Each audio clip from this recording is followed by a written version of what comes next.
ke Bung Wihadi dulu ini bicara soal pertemuan Nasdem kemudian kemarin dengan PKB. Apakah memang dua partai ini sudah dipastikan akan bergabung dengan koalisi Prabowo Gibran? Ya, kita barusan saja melihat pertemuan Pak Prabowo dan Pak Surya Paloh, dan dari apa yang sudah disampaikan tadi hasil pertemuan, Nasdem sudah mendukung dan bergabung dengan pemerintahan yang baru, dan itu adalah kita sama-sama tadi juga mendengarkan dari Pak Surya Paloh maupun Pak Prabowo.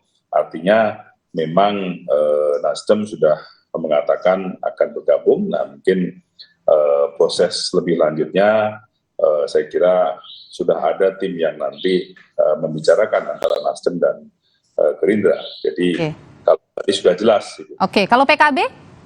Nah, kalau PKB kemarin, pertemuan kemarin dengan Gus Muhaimin, di situ secara, ya belum secara ada satu statement yang jelas, tetapi sudah ada juga tanda-tanda dan juga sudah ada, ya boleh dikatakan sudah menuju ke arah sana, karena bagaimanapun juga dari Ketua PKB juga Gus Muhaimin sudah menitipkan 8 agenda perubahan yang disampaikan. Artinya kan memang sudah ada satu komitmen, dan kalau dari apa yang disampaikan Pak Prabowo maupun Gus Muhaimin dalam pidatonya kemarin, itu symmetry-nya sudah menyatu. Jadi kalau ini kan sebenarnya antara Gerindra dan PKB ini kan ya ini istilah anak sekarang CLBK lah. CLBK benar. Tapi Bung Wihadi begini, apakah kalau misalnya nih Nasdem PKB gabung masih mau nambah koalisi lagi atau cukup di situ? Ya, ini satu hal yang boleh dikatakan Pak Prabowo selalu mengatakan bahwa ingin mengajak semua elemen bangsa membangun bangsa. Anak-anak bangsa ini diajak untuk membangun bersama-sama membangsa ini, dan Pak Prabowo juga selalu menekankan bahwa adanya koalisi yang kuat untuk pemerintahan yang kuat juga, sehingga apakah memang nanti dilihat bahwa dengan koalisi yang sekarang ini juga sudah dianggap bahwa merupakan koalisi yang sudah cukup kuat, tapi apakah nantinya bahwa kita ingin membangun semua bangsa, kita ada semua membangun semua bangsa. Jadi membangun anak-anak bangsa, membangun ini kan tidak harus kita menjadi satu. Jadi terbuka saja begitu ya Bung Wihadi ya. Saya ingin ke Bung Bestari, apa sih yang deal-dealan yang diharapkan oleh Nasdem ini setelah kemudian bertemu dengan Pak Prabowo hari ini? Ya, saya kira kalau dibilang deal-dealan, masa Nasdem pakai deal-dealan kan? Nasdem lalu tanpa mahar, tanpa syarat. Nah, cukup jelas tadi apa yang disampaikan oleh Bang Surya, Ketua Umum kami, bahwa Partai Nasdem itu ingin memposisikan diri mendukung pemerintahan ke depan. Nah, tentu orang banyak bertanya, seperti apa bentuk dukungan itu? Apakah deal-dealan? Saya kira itulah yang akan menjadi bahasan internal Partai Nasdem, akan seperti apa bentuk dukungan ini. Tidak selalu kemudian merujuk kepada rutinitas pembagian kekuasaan dan sebagainya. Biarlah apa yang tadi diisyaratkan oleh masing-masing dua negarawan ini dibahas di masing-masing internal, apa sih kontribusi dari masing-masing pihak nantinya untuk membawa bangsa ini menjadi lebih baik ke depan gitu. Syukur-syukur ada agenda-agenda restorasi yang bisa didorong untuk kemajuan bangsa juga, kan itu akan lebih baik gitu. Ketimbang kita bicara sekarang pragmatis gitu, saya kira nggak seperti itu. Jadi artinya masih ada yang didiskusikan di internal Nasdem untuk kemudian mau mendukungnya itu dalam bentuk seperti apa, tapi dipastikan ada di dalam pemerintahan Prabowo Gibran, begitu ya Bung Bestari ya? Yang disampaikan tadi sudah cukup jelas bahwa Nasdem ingin berposisi bersama-sama sebagaimana yang diisyaratkan oleh Pak Prabowo untuk bangsa ini ke depan dengan semua pihak, dengan semua stakeholder yang ada. Jadi mudah-mudahan pemerintahan ke depan adalah pemerintahan terpercaya yang bisa membawa amanah untuk kebaikan bagi seluruh bangsa. Jadi koalisi perubahan sudah bubar ini Bung Bestari? Koalisi perubahan pada hari ini kita kan melihat nih banyak sekali kunjungan saling kunjung antar elit politik ya, satu partai dengan partai yang lain terjadi. Nah, mudah-mudahan dalam waktu yang tidak terlalu lama atau menunggu waktunya nanti masing-masing partai politik yang tergabung dalam koalisi-koalisi itu bisa bertemu kemudian membahas akan kemana ini. Nah, ditunggu waktu saja. Oke, baik. Saya ingin ke Pak Hasrullah. Pak Hasrullah, bagaimana Anda melihat kemudian, ya kalau kita bicara Pilpres selesai, bertemu antar elit partai adalah hal yang biasa, mungkin juga bisa meredakan konflik di bawah, tapi membentuk satu koalisi dengan yang di luar koalisinya saat pertarungan kemarin itu hal yang baik-baik saja, positif, hal yang bagus, koalisi jadi begitu besar. Jadi kalau ada seperti mengajak partai yang di perubahan ya, itu adalah salah satu ide yang bagus. Untuk supaya pemerintahan ini yang baik Gibran maupun Pak Prabowo bisa bersama-sama gitu. Dan kalau kita lihat apa yang dilakukan Prabowo ini, saya kira juga mencari teori homofili dalam politik, mencari kesamaan-kesamaan. Ya, kalau Surya Paloh dengan Pak Prabowo kan sama-sama di Golkar, dia sudah sejak awal akarnya sudah enak dia berbicara gitu. Kemudian begitu juga dengan Cakmin gitu, yang sudah lama bersama-sama, sehingga barangkali yang pertanyaan yang paling penting lagi, ya biasalah dalam politik, bagaimana kue politik ini dibagi, sehingga ya oke lah sudah selesai pertandingan. Cukup bahasa psikologi politik yang dinampakkan oleh Pak Prabowo itu luar biasa di publik. Sampai-sampai dia memeluk Anies Baswedan. Dan ini saya kira menenangkan opini publik. Jadi selanjutnya barangkali ya deal-deal politik, kunjungan atau komunikasi ulang alik itu tetap harus dilaksanakan sampai pemerintahan ini terbentuk. Dan itu akan ya orang-orang akan akhirnya kan dicari kepada siapa yang mendapat apa gitu dalam teori politik seperti itu gitu. Jadi nanti sehingga kalau pemerintahan ini jalan itu nggak ada masalah lagi karena kue ini sudah terbagi dengan baik.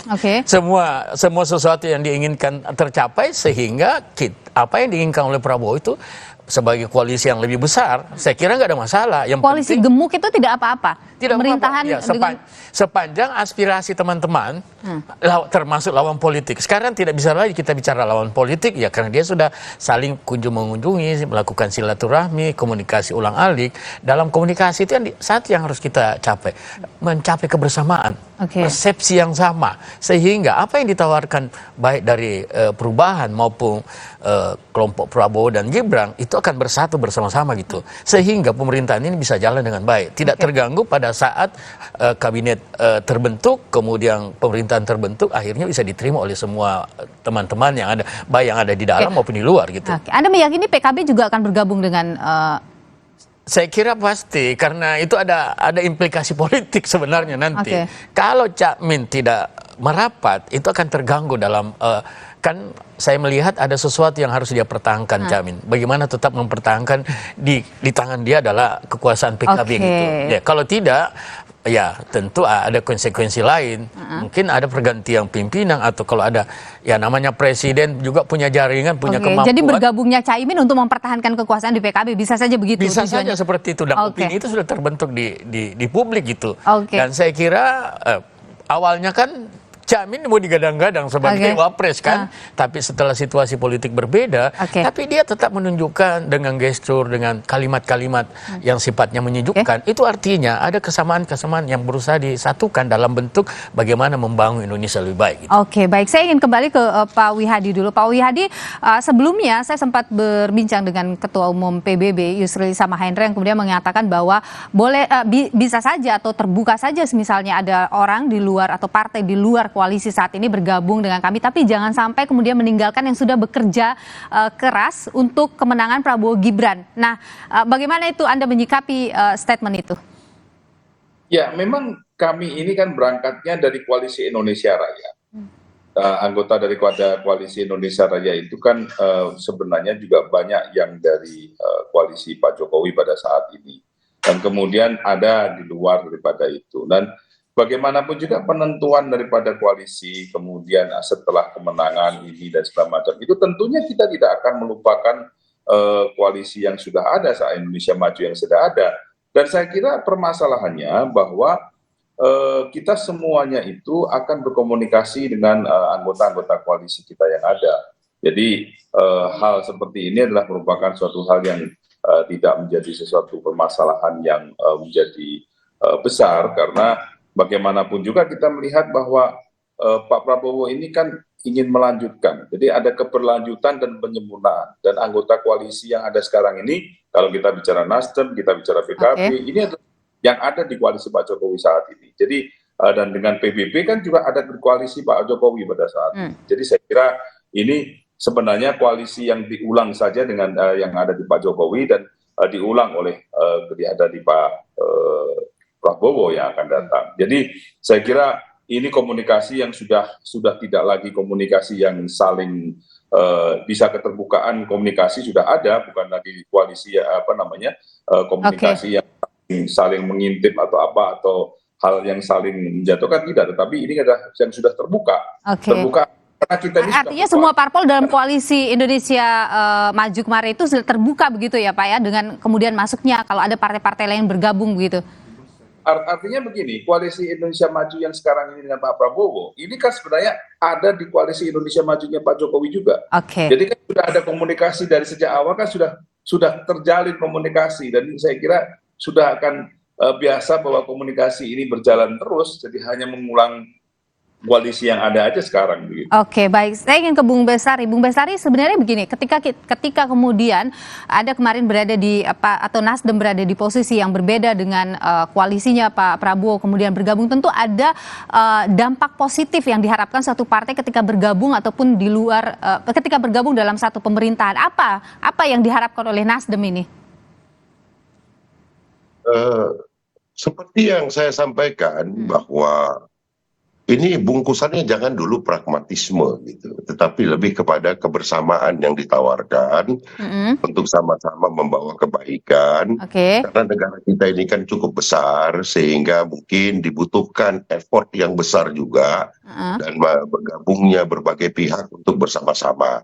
Apa yang diharapkan? Ya keadaan bangsa yang akan tentu lebih baik, dan kemudian masyarakat yang lebih sejahtera yang harus dicapai karena dikerjakan secara bersama-sama. Artinya harus ada kemudian kader-kader dari Partai Nasdem yang ikut dalam pemerintahan Pak Prabowo Gibran begitu kan? Ada mungkin jadi menteri dan sebagainya. Belum ada. Ya inilah lo ini. Belum. Nih lu selalu pancing-pancing arahnya kepada pragmatisme. Jangan dulu. Ya, dulu. Kita bocorannya sedikit lah. Visinya jelas, Indonesia yang lebih baik. Baik. Kemudian bagaimana dia bergabung, biarlah internal masing-masing itu mendalami apa peran masing-masing pihak. Kalau ada mau satu yang dikerjasamakan ataupun dikoalisikan. Jadi jangan buru-buru mengatakan bahwa ini bergabung pasti urusannya adalah menteri lah dan segala macam pembagian kekuasaan. Jangan itu dulu. Saya kira itu ya Pak Wiyadi ya. Iya betul. Tadi semuanya membangun, kita tuh membangun ya.